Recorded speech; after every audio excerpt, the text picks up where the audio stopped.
এই লোকটি 10তলা বিল্ডিংয়ের জানালা ধরে ঝুলছিল, আর তখনই তার হাত পিছলে যায় আর সে নিচেতে পড়ে যাওয়ার পরিবর্তে দুই দেওয়ালের মাঝখানে ফেঁসে যায়। আর তখনই রেস্কিউ টিম চলে আসে এখানে।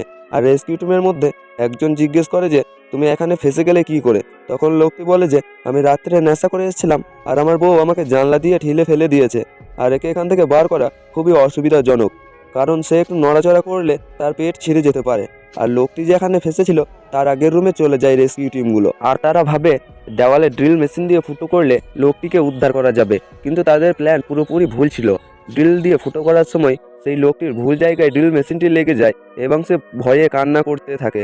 আর যখনই সে উপরে থাকা অফিসার বলে যে দেওয়ালটি কিছুটা ভেঙে দাও, তখন দেওয়াল ভাঙতে যাচ্ছিল আর বাড়ির মালিক বলে যে দেওয়াল ভাঙা টাকা তোমাকেই লাগবে। আর ক্যাপ্টেন বলে তুমি চুপ থাকো, আমি তোমার বাবার চাকর না। আর এখানে সেই লোকটিকে দেওয়াল ভেঙে উদ্ধার করা হয়। পার্ট 2 দেখার জন্য লাইক এবং চ্যানেলটি সাবস্ক্রাইব করে দিন।